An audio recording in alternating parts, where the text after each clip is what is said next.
날씨가 많이 추워졌습니다.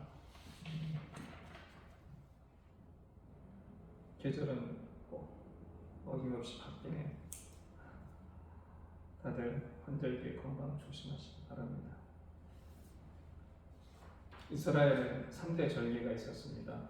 무교절, 7.7절, 초막절. 이 3대 절기에는 오늘 본문에서 보신 것처럼 모든 남자가 하나님이 지정하신 곳에 나와서 예물을 드리고 제사를 드려야 했습니다. 빈손으로 나오면 안 되는 거죠. 근데 이 절기 중에 오늘 저희가 드리는 추수감사절 예배와 시기적으로 비슷한 게 바로 초막절인 것 같습니다. 이 초막절은 한 9, 10월경에 예루살렘에서 일주일간 지속이 됐습니다. 근데 이런 7.7절이나 초막절을 절기를 지킬 때 특징이 뭐냐면 자기 가족끼리만 하는 게 아니라 오늘 본문에 본 것처럼 레위인과 노비와 고아와 가부와 나그네 이런 사람들과 함께 했습니다. 여기서 나오는 고아, 가부, 나그네, 레위인 여기서 레위인은 어떤 거냐면은 기업이 없는 사람들, 즉 삶의 터전이 없는 사람들, 즉 이 축제는 특징이 뭐냐면 사회적 약자들과 함께하는 그런 축제였습니다.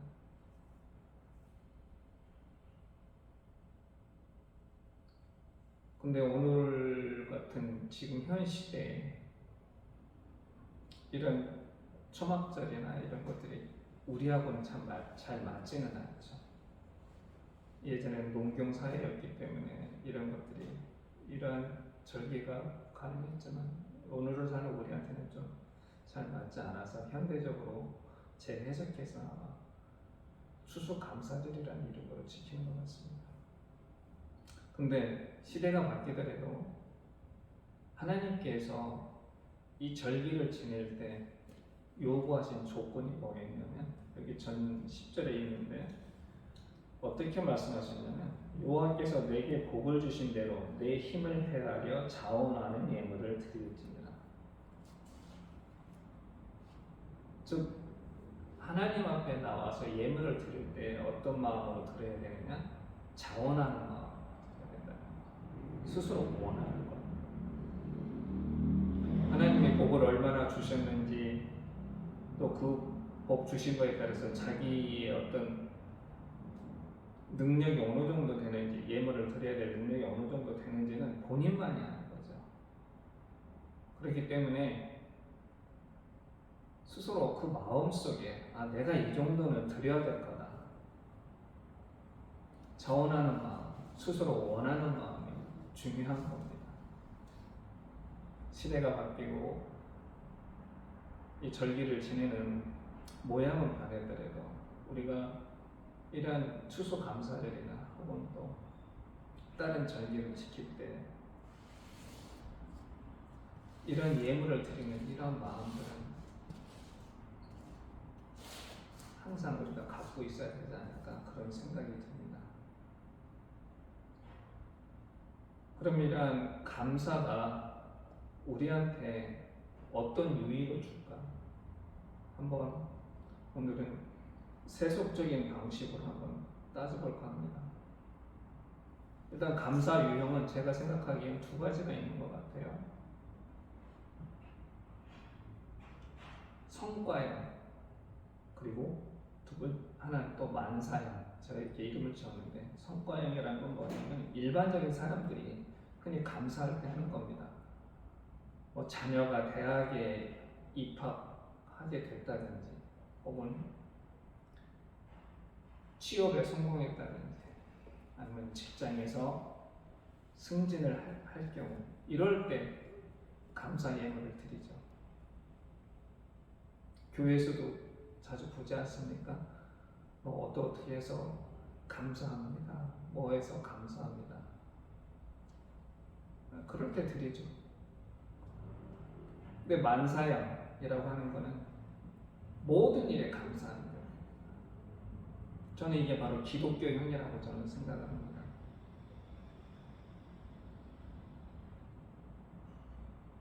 예를 들자면 좀 극단적인 예가 되겠지만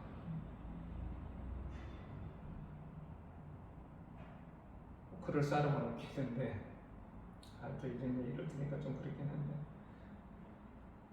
누군가 내 차를 그냥 받고 지나갔어요. 밤새 모르게. 화가 나겠죠. 연락처도 없이 그냥 갔으면 얼마나 화가 나겠습니까? 순전히 나는 잘못도 없는데 내가 부담해서 차를 고쳐야 되니까. 근데 이러한 경우 감사할 수 있겠습니까?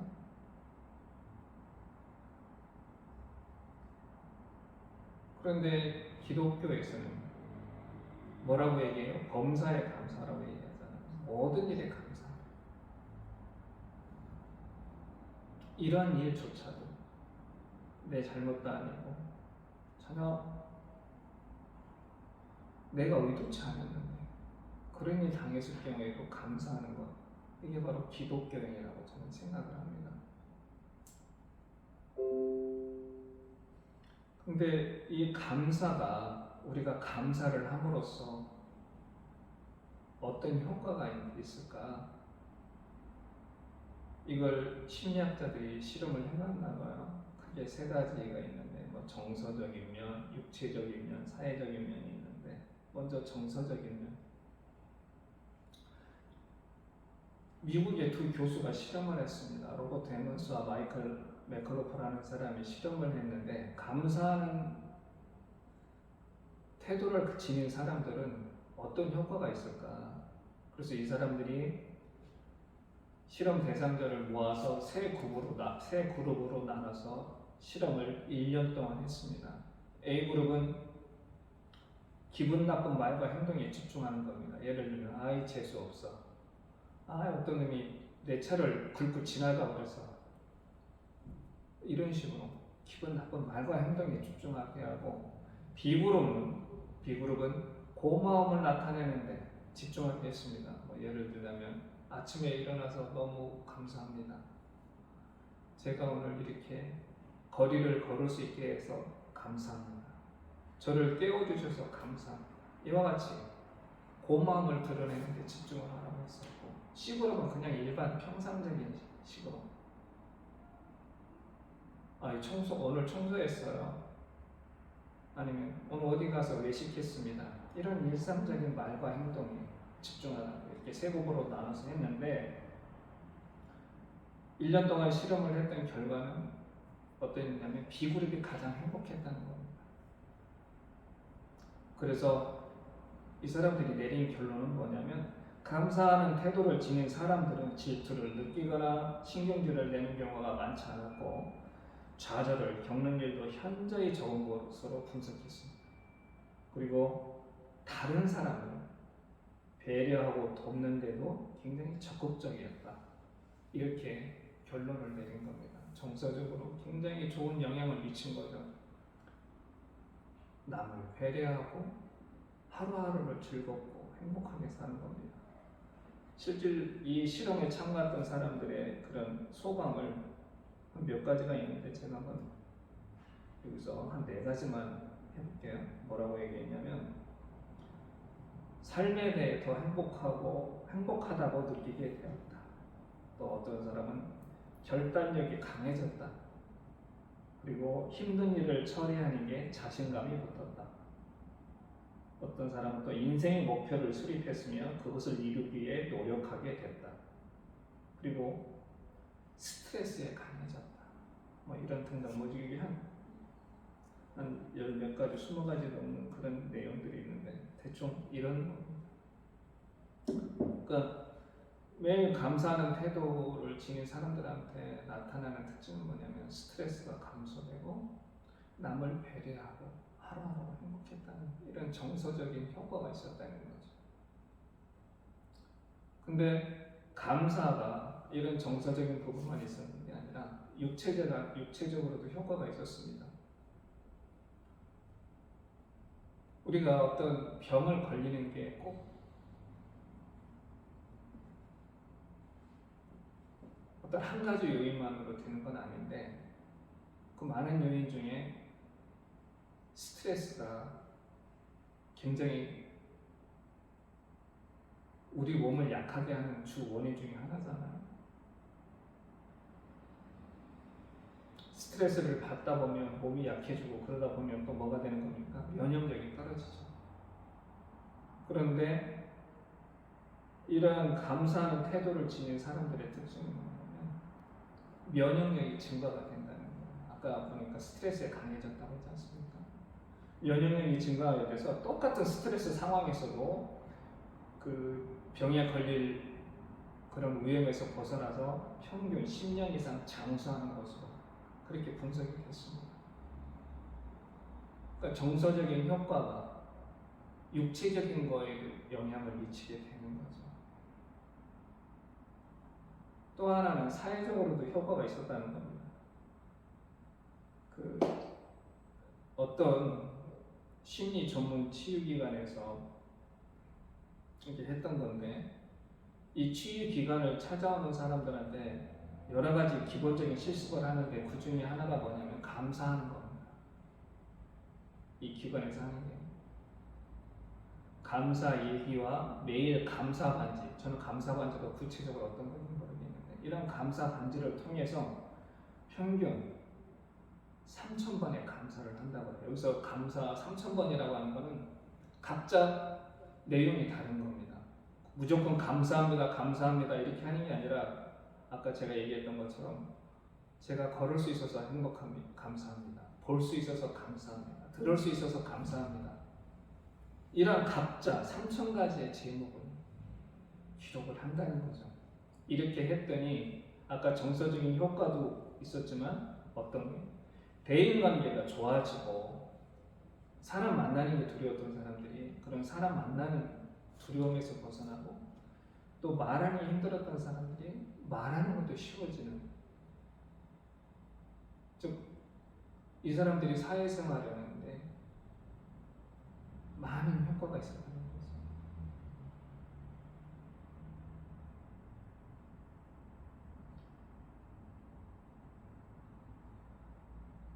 그런데 전문가들이 그럼 과연 이런 감사를 어떻게 하는 게 좋으냐, 감사의 방법에 대해서 얘기를 했는데 첫 번째는 꾸준히 해야 된다는 겁니다. everyday, 매일. 근데 그 꾸준히 하는 거 한 방법이 뭐냐면은 그 전에 뭐 교회에서도 많이 했던 감사 노트를 쓰는 거라요. 감사 노트를 쓰는 건데 이 감사 노트를 쓰게 되면 두 가지 효과가 있다 그래요. 첫 번째는 어떤 거냐? 잘된 일이 뭐고 잘못된 일이 뭔지 명확히 구분이 된다는 거예요. 그래서 잘된 일을 통해서는 자신을 격려하게 되고 잘못된 일을 통해서는 자신을 반성하고 발전을 도모하게 되는 그런 효과가 있고, 두 번째는 지나간 과거에 대한 어떤 집착을 버리고 현재에 대해 긍정적이고 객관적인 시각을 갖게 된다는 겁니다. 지나간 과거에 대한 집착이란 어떤 거냐? 후회하는 거죠. 아, 그때 이렇게 했어야 되는데, 아, 그때 이렇게 했으면 더 좋았을 텐데, 이런 거에 대한 집착을 버린다는 겁니다. 사람이 가장 불행할 때는 언제냐면은 자기가 자꾸 과거에 저질렀던 잘못에 대해서 집착해가지고 그것을 시간 날 때마다 떠올리면서 스스로한테 막 계속 압박을 주는, 그럴 때 인간은 가장 불행하다고요. 그런데 감사 노트를 쓰게 되면 이런 것들을 극복할 수 있다는 거죠. 그리고 두 번째, 감사하는 것 감사하려면 어떤 게 필요하냐? 두 번째는 열린 마음이 필요하다는 겁니다. 그래서 열린 마음이라고 하는 건 포용성, 좀 더 세밀하게 들어가면 관점의 변화가 되겠죠. 옛날 스토아 철학자 에픽테투스가 그런 얘기를 했답니다. 사물 자체가 인간을 괴롭게 하는 것이 아니라 인간이 사물을 바라보는 관점에 의해서 스스로 괴로움을 받는다, 이런 말을 했다고요.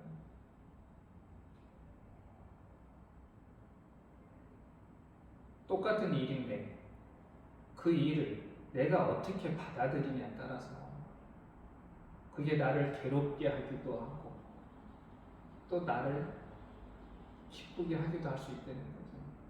빨간머리 애 아시죠? 빨간머리 애는 바로 이런 경우인 것 같습니다. 그 빨간머리 애는 아무리 좀 힘들고 어려운 상황에 접해있고 그런 때에도 항상 그 가운데서도 긍정적인 면을 찾아내서 항상 감사와 함의에 찬 그런 말을 합니다. 물론 작가가 그렇게 했기 때문에 그럴 수도 있지만, 즉 관점이 다른 거죠. 보는 관점이. 그렇기 때문에 그만큼 마음의 고통도 적어지는 관점이 다르기 때문에. 그리고 이 감사를 실천할 때 세 번째가 뭐냐면 순수한 감정을 해야 된다. 순수한 마음. 어떤 내가 이거를 통해서 이러이러한 뭐를 얻어야 되겠다 이런 걸 계산하지 말고 그냥 정말 감사하기 때문에 감사한다 이런 마음으로 해야 된다는 거죠.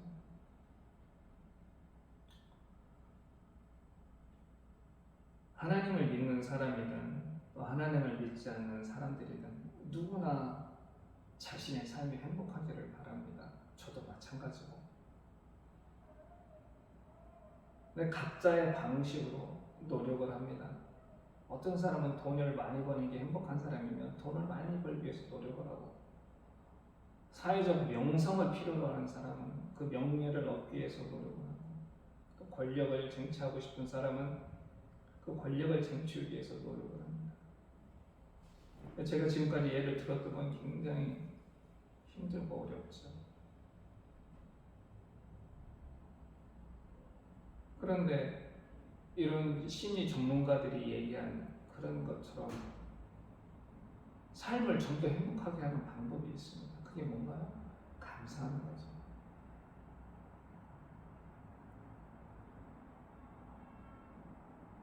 감사하는 마음이 생기면 세상도 다르게 보이고,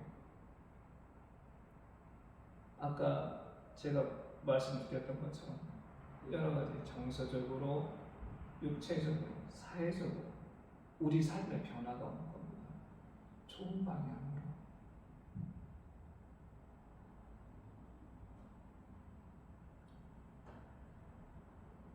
요즘 현대 이런 심리학자들이 얘기하는 것을 얘기해서 그런 말을 한 건 아니겠지만, 바울은 그래서 데살로니가 전서 5장에서 그런 말을 하잖아요. 항상 기뻐하고 범사에 감사하라.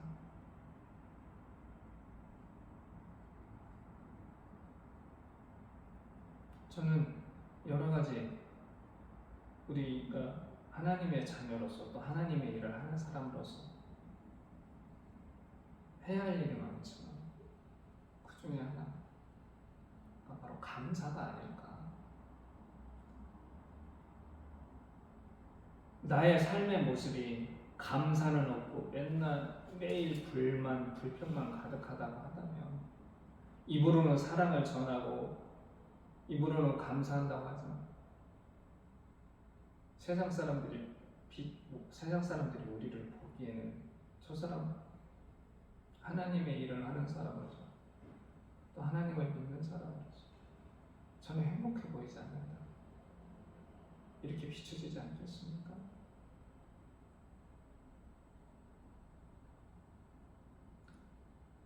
행복은 누구나 바라는 거지만 기다린다고 해서 우리한테 오는 게 아니고 우리가 그만큼 열심히 노력을 해야 됩니다. 행복해지기 위해서. 그런데 전혀 비용 안 들이고 그저 우리의 마음만 변화 생기면 할 수 있는 행복을 얻을 수 있는 길이 있다. 그게 뭐냐? 범사에 감사합니다. 오늘 추수 감사절을 맞이해서 한번 저와 여러분 모두 감사의 의미를 되새기면서 매일매일 감사 제목이 넘치는 저와 저희 하늘 공동체 식구들이 되기를 간절히 기원하겠습니다. 기도하겠습니다. 하나님 감사합니다. 오늘 추수 감사절을 맞아요. 주님이 저희한테 베푸신 은혜 감사하는 예배를 드렸습니다. 하나님 간절히 바라고 원하오니 저희 삶이 늘 주님께 감사와 찬양이 넘치는 삶이 될 수 있도록 성령께서 늘 인도해 주시옵소서. 예수님의 이름으로 기도드립니다. 아멘.